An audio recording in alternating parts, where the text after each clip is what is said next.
À l'occasion du grand retour de Florent Pagny sur scène, nos confrères du Parisien sont revenus sur les moments marquants de sa vie, et notamment sur la façon dont Pascal Obispo l'a secouru à une époque particulièrement compliquée où le chanteur n'avait plus rien.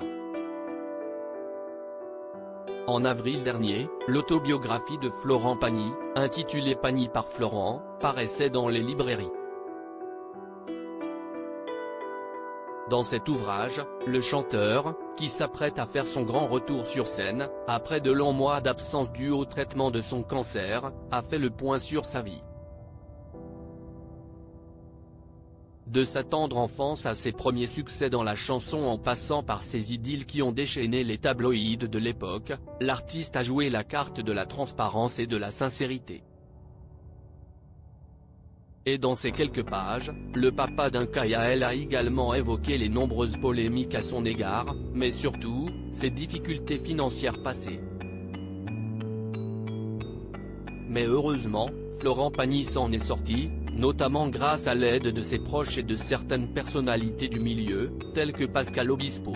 Comment Pascal Obispo a volé au secours de Florent Pagny ce vendredi 14 juillet, nos confrères du Parisien ont publié le premier volet de leur série d'été, consacrée à Florent Pagny.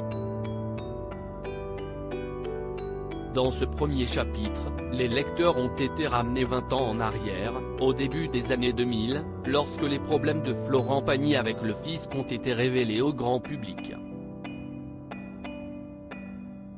Après avoir été saisi de tous ses biens, l'interprète de Savoir aimer a été condamné, en janvier 2004, par le tribunal correctionnel de Versailles à 6 mois de prison avec sursis et 15 000 € d'amende. Face au mur, l'artiste fait appel à son ami, le compositeur Pascal Obispo, pour voler à son secours. Il n'y avait plus rien chez lui. J'ai racheté ses meubles, je les lui ai loués pour 1 €, et il m'a remboursé quand il a pu, s'est rappelé le compositeur de Ma liberté de penser. Pascal Obispo, c'était une évidence de l'aider si les débuts étaient relativement houleux entre les deux artistes, ces derniers ont rapidement mis de côté leurs différends et ont réussi à nouer une amitié sincère. Et lorsque Florent Pagny s'est retrouvé sans rien, son ami Pascal Obispo n'a pas réfléchi une seconde. C'était une évidence de l'aider, la moindre des choses. Il a cru en moi comme compositeur alors que sa maison de disques ne voulait pas travailler avec moi, a confié celui qui a collaboré avec Johnny Hallyday, Marc Lavoine, Calogero, ou encore Céline Dion.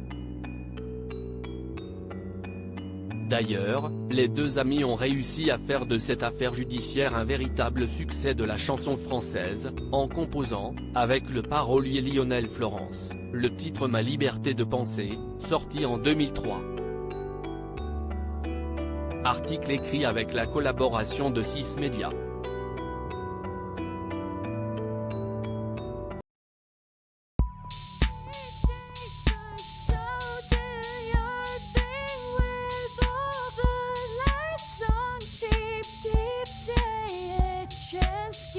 Keep taking a chance.